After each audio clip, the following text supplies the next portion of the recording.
What is up, guys? Dzeeff here, and where the hell is the ban list? I really thought that it was going to drop this week. I know a lot of people did, so I didn't really plan that many videos for the second half of the week, and then the ban list never dropped, so here we are, and we haven't had videos for a few days, but that is the reason why. In today's video, though, as much as I would like to wait until after the ban list, we are finally talking about Alexis from Yu-Gi-Oh! GX. Now, the main reason that I wanted to wait to talk about this character is because there is a pretty strong chance that one of her cards that we're going to talk about might get hit on the upcoming Forbidden and Limited list, so I wanted to know where it would stand on the newer ban list before making this discussion, but because it seems like we have no idea when that ban list will actually be revealed, I figured I would go ahead and make this video anyway. As always, this series is all about reviewing anime character decks and talking about how strong their cards were in the Yu-Gi-Oh! TCG in actual tournaments. I know Alexis is one of the most popular characters from Yu-Gi-Oh! GX, and I'm happy to report that many of the cards that she used in the show actually have been very good in the Yu-Gi-Oh! TCG.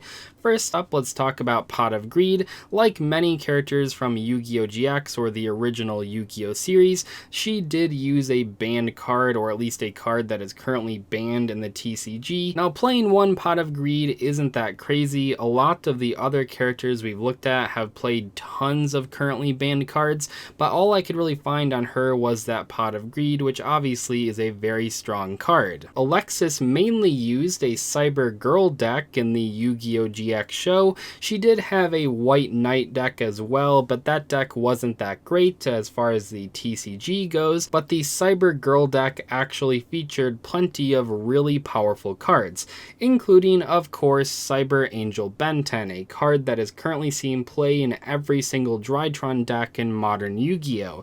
Ben 10 is a card that very well could end up on the Forbidden and Limited list, especially on the next Forbidden and Limited list.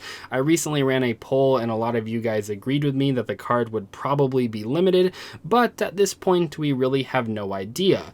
Anyway, Cyber Angel Ben 10 is a level 6 light fairy ritual monster with 1800 attack and 1500 defense, and you usually will not be actually ritual summoning this card. You would rather tribute it for other cards. So this card says you can ritual summon this card with Machine Angel Ritual. If this card destroys a monster by battle and sends it to the graveyard, inflict damage to your opponent equal to that monster's original defense in the graveyard. If this card is tributed, you can add one light fairy monster from your deck to your hand. So while you could ritual summon this monster and you could do some damage to your opponent, the main reason that people play Ben 10 is for that searching ability. What makes this searching ability so strong, though, is that you can search other copies of Ben 10. And don't forget, Cyber Angel Ben 10 is not a once per turn effect, which means you can keep searching cards as long as you have ways to tribute it throughout your turn. And this does lead to some pretty crazy situations where you are searching over and over again, all in the same turn, and your opponent really can't do that much about it. Because you can search other copies of Ben 10, it means if you have one copy of Ben 10, you can go through all of your other copies before finally searching a different light fairy monster, which does give you a lot of fodder for tributing for ritual summons or tributing for Drytron effects. That makes Ben 10 a very deadly card in any Drytron deck, and just historically speaking, this card has been pretty good in a bunch of casual and rogue ritual strategies. As I've talked about in the past, it is very difficult to balance ritual cards because the ritual summoning mechanic is so underpowered because it requires so many specific cards to work that it means that Konami has to really print these crazy cards to give ritual summoning a chance. And Ben 10 is one of those crazy crazy cards. It hasn't always been a competitive card, but right now it is seeing a ton of play because there are so many good ways to use it in a Drytron deck. Alexis also played the adorable Petite Angel. This is a level 2 light fairy effect monster with 300 attack and 200 defense.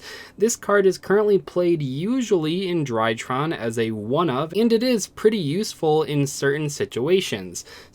Petite Angel says, if this card is summoned, you can add one Cyber Angel monster or Machine Angel ritual from your deck to your hand. You can only use this effect of Petite Angel once per turn. Now, in a lot of situations, you will want to grab that Ben 10, but certainly you can also grab Cyber Angel Natasha, which is another Cyber Angel card that Drytron plays, but as far as I know, Alexis never played Natasha in Yu-Gi-Oh! GX. Still, Petite Angel does see play right now in Drytron decks, and it was a card that Alexis used. It might not be as strong on paper as a card like Manju, which can grab any ritual monster or spell, but Petite Angel can be searched with Eva, unlike Manju, which does give it a pretty important role in a Drytron deck. Alexis also played a fantastic field spell card, Ritual Sanctuary. This card says you can discard one spell, add one light ritual monster, or one ritual spell from your deck to your hand. You can shuffle any number of spells from your graveyard into the deck, then target one light fairy monster in your graveyard whose level equals the number of cards you shuffled into the deck, special summon it. You can only use each effect of Ritual Sanctuary once per turn.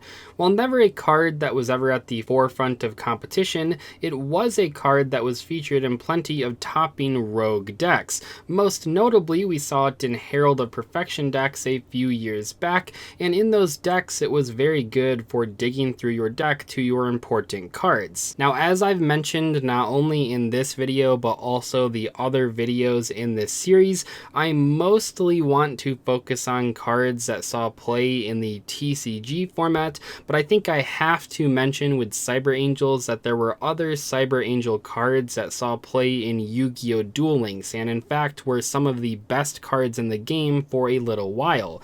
You have Cyber Angel Dakini, for example, the other level 6 one that's not Ben 10, and even Machine Angel Ritual. So all of these cards saw play in Duel Links way more than they saw play in the TCG. I think several of them have even been on the Duel Links Forbidden and Limited list, but in the TCG they were not that great. But I know there are plenty of fans of Yu-Gi-Oh! Duel Links watching this video, so I wanted to give them a quick shout out even if they never saw play in the TCG. Alexis also played the Warrior Returning Alive, so the Cyber Angel cards are all fairies, but she did play tons of warrior monsters. There were plenty of other cyber monsters in her deck that were warriors, and those cards are not very good, but she did play the Warrior Returning Alive to add them back to her hand, and this is a card that has seen play in the TCG over the game's history. It is just a generically good, costless way to add back warriors from your graveyard to your hand, and it's been a pretty good addition to many warrior decks throughout the years. Alexis also played some old school staples that you all are probably familiar with.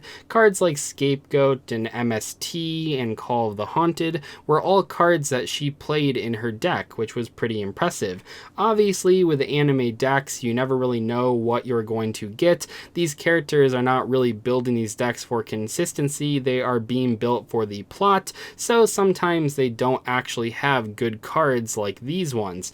But Alexis did play a handful of these, which I personally think is pretty cool. Finally, I briefly want to mention Cyberblader. This card never saw tons of competitive play. I'm pretty sure it never saw competitive play at all, but it is a very notable card, a card that many of you are probably familiar with if you've seen some infinite loop combos online. The main problem with this card is the 3 effect, so this card gains effects based on how many monsters your opponent controls, and when your opponent has 3 monsters, then it negates all of your opponent's card effects. This creates a situation where your opponent might have stolen one of your monsters with a card like Snatch Steal or a Gradle monster as their 3rd monster, and when you summon the Cyberblader, it looks and says, oh, your opponent has 3 monsters, so negate all of their cards, so you negate the Snatch Steal or the Gradle or whatever, you get your monster back, but now your opponent only has 2 monsters, so now the stealing effect is no longer negated, so you give them the monster back,